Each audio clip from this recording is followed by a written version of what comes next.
que está se formando agora, já vem com isso no currículo? Olha, ele vem melhor do que nós na nossa época, sem dúvida nenhuma. Mas o pensamento de gente que ainda defende coisas que não funcionam, como acidente zero, dar advertência para trabalhador, convencer o empregador somando valor de NRs, ainda existe muita gente que cai nesse tipo de falácia, viu? Muita gente. São melhores do que nós, porque essa geração ela tem um benefício de ter muita informação disponível. Na nossa época, na época que eu me formei, nem se eu quisesse eu conseguiria acessar, porque não havia. Não se falava em inteligência emocional naquela época, 2008, 2009 aqui no Brasil, não se falava sobre isso. Agora, a gente vê aí toda hora, né, com vários nomes, inclusive, né, segurança psicológica e tudo mais. Então, a gente consegue perceber que essa turma agora, os que não aderirem a uma forma mais inteligente de fazer segurança, não fazem porque não querem. E tem, sim, muita gente que não quer. Tem muita gente que não acordou ainda.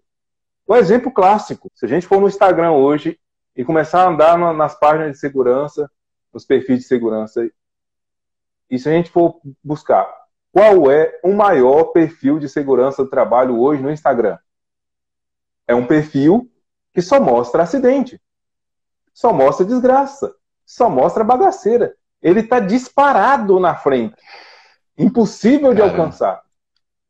Enquanto o Nestor, que faz um trabalho orientativo, está lá com seus quase 15 mil seguidores agora, que é muita gente, sim, mas ó, uma fração, uma microfração do perfil grande que só mostra desgraça. Então nós, na área de segurança, infelizmente, a gente ainda não se liberou de ter uma segurança altamente reativa e focada no negativo. Essa chave parece que começa a virar, mas muito lentamente. Eu acho que só daqui umas 2 ou 3 gerações que a gente vai ter uma área de segurança focada no positivo, como a gente vê em outros países, como nos Estados Unidos, que é muito focado em segurança comportamental, até porque lá a legislação de segurança é bem menor do que aqui, né? Então eles são obrigados a ir por essa outra área. Então a gente está engatinhando ainda e tem muito a melhorar. Tem muito a melhorar. A gente ainda tem, provavelmente vai ter algumas gerações de profissionais totalmente reativos, profissionais que adoram publicar imagens de acidente. Caraca. E agora a pergunta é, que benefício traz eu ver uma imagem de acidente? Que benefício traz eu ver uma imagem de pessoa morta? Igual o pessoal que, não sei se foi em Minas ou se foi no Rio, o pessoal de uma torre, que a torre caiu, o pessoal morreu. Nos grupos de WhatsApp, quase 100% deles compartilharam a imagem das pessoas mortas. E o que se aprende com isso? Que uma torre cai? Meu Deus, mas é só você olhar para uma torre, você vê, tem a força da gravidade, é lógico. Se não tiver bem feita, vai cair mesmo. Mas a gente insiste nisso e adora isso e dá uma puta de uma audiência mostrar imagem de acidente. A gente precisa mudar muito ainda para ter um pouquinho de inteligência emocional na nossa área. Já tem algum tempo que eu venho falando mais sobre segurança psicológica, sobre segurança comportamental no meu canal no YouTube. E é fato. Se eu olhar os meus vídeos que eu falo sobre PGR, 1.500, 2.000, 3.000 visualizações. Se tem algum vídeo que eu falar sobre segurança psicológica, 300 visualizações. Caramba. O que é 2.000, 2.500, 3.000 vai para 300, vai para 250, vai para 400. Então, é um trabalho de formiguinha. E é aqueles vídeos assim que eu faço sabendo que eu vou atingir poucas pessoas, mas na esperança de contribuir com a minha gota no oceano, né, para mudar isso. Porque, infelizmente, nós, no Brasil, somos muito focados ainda em lei, em norma, em cumprimento legal. E aí, quando aparece alguém que fala contra, é igual o cara lá. Ah, você não tem experiência de campo, você... Porra, o cara não me conhece. Eu falei para ele, amigo, você não faz uma crítica dessa, você não me conhece, você nunca comeu 1 quilo de feijão comigo, já foi em alguma empresa comigo? Você não me conhece, como é que você vem falar assim comigo? Não, esse é o nível, infelizmente, dos profissionais de segurança, muitos deles. Muita gente. É muita gente. No Facebook, toda vez que eu publico lá sobre punição e segurança, quase sempre aparece alguém defendendo punição e ao invés dele colocar argumentos, ele vem apontar o dedo para mim, como se eu estivesse errado. Eu não me importo das pessoas me criticarem. Mas, por favor, dê uma opinião, né? Argumento. Vai lá no artigo, leia o artigo. Dê opinião. Fala, Nestor, isso aqui que você falou, pá, isso aqui é legal, mas não faz sentido, porque isso. Exato. Isso é um debate. Mas quando você parte para ofensa pessoal e apontar o dedo para as pessoas, você entra em um campo desonesto, né? Você parte para o ad hominem, né? Você esquece o assunto e ataca as pessoas. Então, acho que o que a gente pode fazer é isso que a gente está fazendo aqui, ó. Se a gente estivesse falando aqui sobre PGR, sobre GRO, certamente a audiência estava bem maior. Então, assim, ó... Mas aqui a gente está falando de um assunto que muita gente vai olhar e falar, que inteligência emocional tem a ver com segurança? Então, é essa gotinha no oceano que a gente vai ter que ir falando e falando, até que as coisas comecem a engrenar e mais pessoas comecem a se interessar. Mas eu consigo perceber que o caminho é árduo, viu? Legal. Não é brincadeira, não. Eu fiz essa pergunta, na verdade, essa live aqui está sendo até uma aula para mim, porque é até difícil você encontrar profissionais para falar sobre isso. Pelo menos é a minha vivência, assim, né? Na minha ambiência, a galera não quer muito saber disso, né? E eu vejo pessoas no Instagram que são relevantes na área de segurança do trabalho, que têm um alcance. Esses dias, assim, eu vou até trocar a palavra para que se tiver alguém conhecer a pessoa e não perceber, e a ideia não é essa. Mas eles vão ter mais ou menos assim, ó. Estão querendo romantizar a área de segurança do trabalho, em vez de ir atrás de ganhar dinheiro. Cara, aí aquilo já mexeu um pouco comigo, porque é um cara que tem experiência, é um cara que tem relevância, e se ele ainda tem essa visão, a gente não está querendo romantizar nada, muito pelo contrário. A gente só está querendo mostrar o que verdadeiramente é e se perdeu. A questão é sobre as vidas, né? A questão é como que esse colaborador volta para casa, né? Aí fala, mas isso daí é jargão, né? Mas é porque realmente é a realidade. O que eu preciso entender é se esse colaborador volta para casa. O que eu preciso entender é o porquê que ele não está conseguindo cumprir aquilo que foi passado para ele, né? E aí me remete a um outro ponto, que a gente até falou aqui superficialmente, mas é o fazer pergunta. Eu acho que o TST, o profissional da área de segurança do trabalho, ele não aprendeu a fazer pergunta. E quando a gente vê alguém indo lá no seu post e já atirando pedra, e em vez dele ir lá e perguntar algo, fala, mas Nestor, será que, olhando por esse lado, né, o que você acha? Essa pergunta, ela vai te dar até a oportunidade de ajudar ele, né? Porque você vai falar, ó, então eu vou te explicar aqui.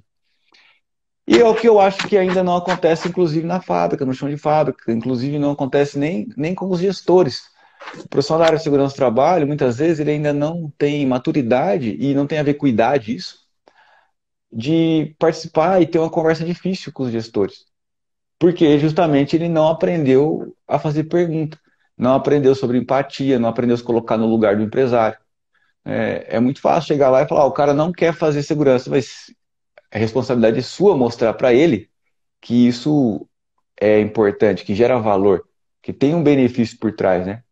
Então, eu creio que assim, o poder das perguntas, né, e o pessoal que está assistindo a gente aí, se eu pudesse falar, dar uma dica para eles, né, uma orientação, começa a fazer pergunta em vez de sair atirando pedra. Eu acho assim, o que você está falando aí, acredito que é falta dos profissionais de segurança, que eles acabam não entendendo nem o básico. Pessoas são emoção. As pessoas não são razão. Então, esse é o princípio básico para a gente entender e fazer segurança nas empresas, é isso. Pessoas são emoção, pessoas não são razão. Nós somos movidos pelas emoções. Nós somos movidos pelo invisível, não é nem pelo visível, é pelo invisível, por aquilo que a gente sente. E daí está lá o profissional querendo impor uma coisa e não entendendo isso. Inclusive, tem vários estudos que mostram que até o processo de compra é baseado na emoção. Hoje em dia tem uma série de estudos falando sobre o poder das cores, né? Porque aí você vai numa loja, você vê que a loja é toda amarela. Para quê, né? Por que o McDonald's é todo amarelo? Descobriu-se que o amarelo dá fome. Os caras põem amarelo para fazer você ter fome. Por que você entra numa loja, tipo lojas... a CIA, por exemplo, tem aquelas musiquinhas animadas, assim, que seu corpo já começa... Por quê? Descobriu-se que aquela música animada faz você ficar agitado, e a pessoa agitada, ela compra mais. Tudo isso é o quê? Mexendo diretamente com a emoção das pessoas. Enquanto nós, na área de segurança, insistimos no velho paradigma de se está na lei, é obrigatório, eu tenho que obrigar o empregador a fazer. Se está escrito no procedimento, o trabalhador tem que seguir, porque está escrito no procedimento e porque ele é adulto, ele tem que entender isso. Gente, mas não é entender isso. Pessoas não são razão. Pessoas são emoção. Eu acho que no dia que o profissional entender isso, ele vai estar pronto para lidar com pessoas na área. Porque enquanto a gente não entende isso, a gente acaba fazendo igual uma técnica de segurança aqui em Goiás, que foi contratado numa empresa e a empresa, o gestor falou, o negócio é o seguinte, é Deus no céu e você na obra. Aqui você pode chamar atenção, você pode dar advertência, você é a segurança em pessoa. Então faça acontecer, minha filha. Vai lá, tá abençoada. Tá aqui o distintivo, né? Tá o distintivo. Pra obra lá, tá aí. E ela foi e distribuiu bronca, desce andando, vem cá, não, eu quero você aqui, não sei o quê. Advertência, não sei o quê. Um belo dia ela deu advertência em um e o cara falou assim, lá fora a gente acerta, viu? Pois quando ela saiu lá fora, o cara tava esperando ela lá fora mesmo. Eles foram na porrada. Resultado, técnico de segurança do trabalho foi afastada da obra, entrou com benefício pela Previdência Social, ficou com transtorno de ordem psicológica e hoje ela não consegue mais trabalhar como técnico de segurança. Ela chega dentro de uma obra e ela começa a se tremer todinha. Por quê? Porque ela acreditou nessa falácia da autoridade. E assim como ela, eu conheço vários colegas que já foram ameaçados em campo. Eu conheço colegas que brigaram também como ela, com trabalhadores. Não é um fato isolado. É um fato que acontece muito quando o profissional acredita nessa falácia de não, se a empresa me der autoridade, eu terei autoridade. Não é isso. Pessoas são emoção. A gente tem que aprender a lidar com a emoção das pessoas. Não, e não é ofendendo, não é colocando goela abaixo que a gente vai fazer a segurança acontecer, não. Isso está provado N vezes que é o pior caminho para se fazer segurança. E a autoridade se conquista, né, Nestor? Com o tempo a gente aprende isso, né? E essa pessoa falou assim, ó, isso não é o caso isolado. Não é isolado e tem um cara aqui na live que já passou por isso. Cara, eu já fui chapiscado em obra. O cara pegou a colher de pedreiro assim, mas chapiscou. Verdade. Agora, hoje eu olho para trás e eu falo assim, mas você mereceu. Né? Eu falo, cara, eu procurei aquilo, né? Que fui treinado dessa forma aí. Mas que ainda tive tempo de recuperar, né? Ainda tô relativamente novo aí. Tem um comentário aqui bem legal. Enquanto a vida é a esperança, né? Tô tentando corrigir aqui, eu quero ver se quem tá chegando passa por isso. Tem um comentário muito legal aqui, ó. Trabalhar baseado nas normas te priva de muitos aborrecimentos. Eu creio que realmente, cara, parece que fica mais fácil, né? É só olhar e falar assim, não, tem que fazer porque tem que fazer. Mas não procure entender o motivo pelo qual realmente o colaborador não está fazendo, né? Pô, o cara não usa o EPI, mas a norma manda usar. Mas você perguntou para ele alguma vez qual é o motivo dele não estar usando? Você tentou entender, né, o lado dele? Você colocou esse EPI um dia, foi lá na fábrica para trabalhar, para ver como é que é, né, para sentir um pouco na pele o que é estar do outro lado, né? Acho que também falta muito disso. E, de repente, é esse mesmo profissional que critica quando a gente fala sobre esse tema.